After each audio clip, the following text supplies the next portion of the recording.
ആഭരണ പ്രേമികളുടെ നെഞ്ചെടുപ്പ് കൂട്ടി സ്വർണ്ണവിലയിൽ വീണ്ടും വലിയ ചാഞ്ചാട്ടമാണ് രേഖപ്പെടുത്തുന്നത്. നിലവിലെ ഈ പോക്ക് തുടർന്നാൽ 2026 ഡിസംബറോടെ 2 ലക്ഷം വരെ പവന് ഉയർന്നേക്കുമെന്നുള്ള പ്രവചനങ്ങളുമുണ്ട്. അതേസമയം തന്നെ ജ്വല്ലറിയിൽ സ്വർണം വാങ്ങാൻ എത്തുന്നവരുടെ എണ്ണവും പഴയത് വിൽക്കാൻ എത്തുന്നവരുടെ എണ്ണവും വർദ്ധിക്കുന്നുണ്ട്. പൊന്നുവില ഞെട്ടിച്ചു. ആഭരണ പ്രേമികളുടെ നെഞ്ചിടിപ്പ് കൂട്ടിയാണ് സ്വർണ്ണവിലയിലെ കുതിപ്പ്. ഇങ്ങനെ വലിയ ചാഞ്ചാട്ടം രേഖപ്പെടുത്തുന്നത് ആശങ്ക തന്നെയാണ്. ഇത് സ്വർണ്ണ വ്യാപാരികൾക്കിടയിലും വലിയ കൺഫ്യൂഷൻ സൃഷ്ടിക്കുന്നുണ്ട്. കഴിഞ്ഞ ആഴ്ചയിലെ വലിയ കുതിപ്പ് തുടർന്നതിന് ശേഷമാണ് ഇപ്പോൾ സ്വർണ്ണവില വീണ്ടും വർദ്ധിക്കുന്നത്. ഇനി എന്തായാലും സ്വർണ്ണവില കൂടുമെന്ന് ഉറപ്പിക്കാം. എന്നാൽ എത്ര വില കൂടിയാലും ജ്വല്ലറിയിൽ സ്വർണം വാങ്ങാൻ എത്തുന്നവരുടെ എണ്ണം കൂടുന്നുണ്ടെന്ന് വ്യാപാരികൾ പറയുന്നു. കാരണം ജ്വല്ലറികളിലെ എക്സ്ചേഞ്ച് ഓഫറുകൾ തന്നെയാണ്. അതായത് പുതിയ ആഭരണങ്ങൾ വാങ്ങുമ്പോൾ കയ്യിലുള്ള പഴയ സ്വർണം നൽകി പുതിയ എക്സ്ചേഞ്ച് ഓഫറുകൾ പരീക്ഷിക്കുകയാണ് ഇന്ന് മലയാളികൾ. നമുക്കറിയാം, 2026 തുടക്കത്തിലാണ് ആദ്യമായി സ്വർണം 1 ലക്ഷം കടന്നത്. പിന്നീട് ഫെബ്രുവരിയോടെ ചരിത്രത്തിലെ ഏറ്റവും ഉയർന്ന തുകയായ 1,33,000 വരെ പവന് രേഖപ്പെടുത്തി. സ്വർണം ഈ പോക്ക് തുടർന്നാൽ 2026 ഡിസംബറോടെ 2 ലക്ഷം വരെ പവന് ഉയർന്നേക്കുമെന്നും പ്രവചനങ്ങളുണ്ടായിരുന്നു. എന്തായാലും 2027 ജൂണോടെ സ്വർണം ഔൺസിന് $5,200 വരെ ആകുമെന്നും പ്രവചനങ്ങൾ ഇപ്പോൾ നിലനിൽക്കുന്നു. അങ്ങനെ വന്നാൽ കേരളത്തിൽ പവൻ വില 1,34,000 രൂപയ്ക്ക് മുകളിലേക്ക് പോകാനും സാധ്യതയുണ്ട്. എന്തായാലും അധികം വൈകാതെ 2 ലക്ഷം തൊടുമെന്ന് വ്യാപാരികൾ ഉറപ്പിച്ചു പറയുകയാണ്.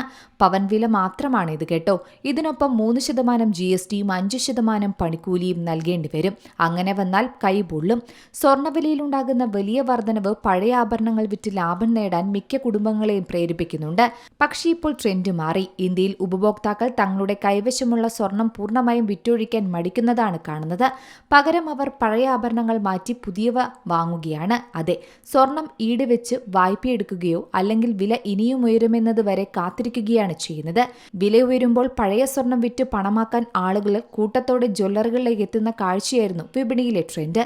എന്നാൽ ആ ട്രെൻഡ് മാറി. മുൻവർഷത്തെ അപേക്ഷിച്ച് സ്വർണ്ണവില 60% കുതിച്ചുയർന്നിട്ടും ഇന്ത്യക്കാർ പഴയ സ്വർണം വിൽക്കാൻ ഒട്ടും താല്പര്യപ്പെടുന്നില്ലെന്ന് വ്യാപാരികളും പുതിയ കണക്കുകളും പറയുന്നു. ചില റിപ്പോർട്ടുകൾ അനുസരിച്ച് കഴിഞ്ഞ 3 വർഷത്തിനിടയിൽ ഏറ്റവും കുറഞ്ഞ ഗോൾഡ് റീസൈക്ലിംഗ് നിരക്കാണ് ഇപ്പോൾ ഏപ്രിൽ-ജൂൺ പാദത്തിൽ രേഖപ്പെടുത്തിയത്.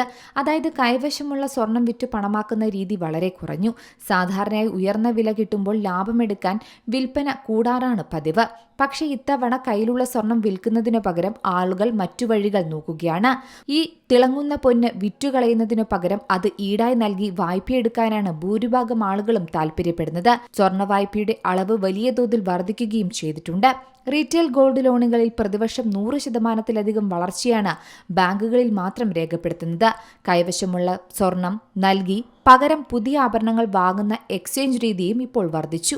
പല വലിയ ജ്വല്ലറികളും നടക്കുന്ന വിൽപ്പനയുടെ 70%-വും ഇത്തരം എക്സ്ചേഞ്ചുകളിലൂടെയാണ്. മറ്റൊരു കാര്യം വലിയ പ്രതീക്ഷ തന്നെയാണ്.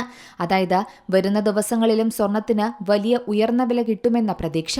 ഭാവിയിലേക്കുള്ള മികച്ചൊരു നിക്ഷേപമായി സ്വർണത്തെ ആളുകൾ കാണുന്നുണ്ട്. അതിനാൽ പണത്തിന് അത്യാവശ്യം വരുമ്പോൾ വിറ്റുകളയാതെ ബാങ്ക് വായ്പ വഴിയോ എക്സ്ചേഞ്ച് സ്കീമുകൾ വഴിയോ ആവശ്യങ്ങൾ നിറവേറ്റാൻ ആളുകൾ ശ്രദ്ധിക്കുന്നു. പ്രത്യേകിച്ച് ലൈറ്റ് വെയ്റ്റ് ആഭരണങ്ങളോടും കുറഞ്ഞ ക്യാരറ്റിലുള്ള സ്വർണത്തോടും ആളുകൾക്ക് താല്പര്യമേറിയതും ഉയർന്ന വിലയുടെ കാലത്താണ്. എന്തായാലും ഒരു കാര്യം സ്വർണ്ണവിലയിൽ വ്യക്തമാണ്. വില എത്ര തന്നെ ഉയർന്നാലും കയ്യിലുള്ള സ്വർണം വിറ്റഴിച്ച് പണമാക്കാൻ ഇനി അത്ര എളുപ്പത്തിൽ ഇന്ത്യക്കാർ തയ്യാറാകില്ല. സ്വർണം കയ്യിൽ തന്നെ വെച്ച് അതിന്റെ മൂല്യം പരമാവധി ഉപയോഗപ്പെടുത്തുന്ന രീതിയിലേക്ക് ആളുകൾ മാറി. Business desk, Zee Malayalam news.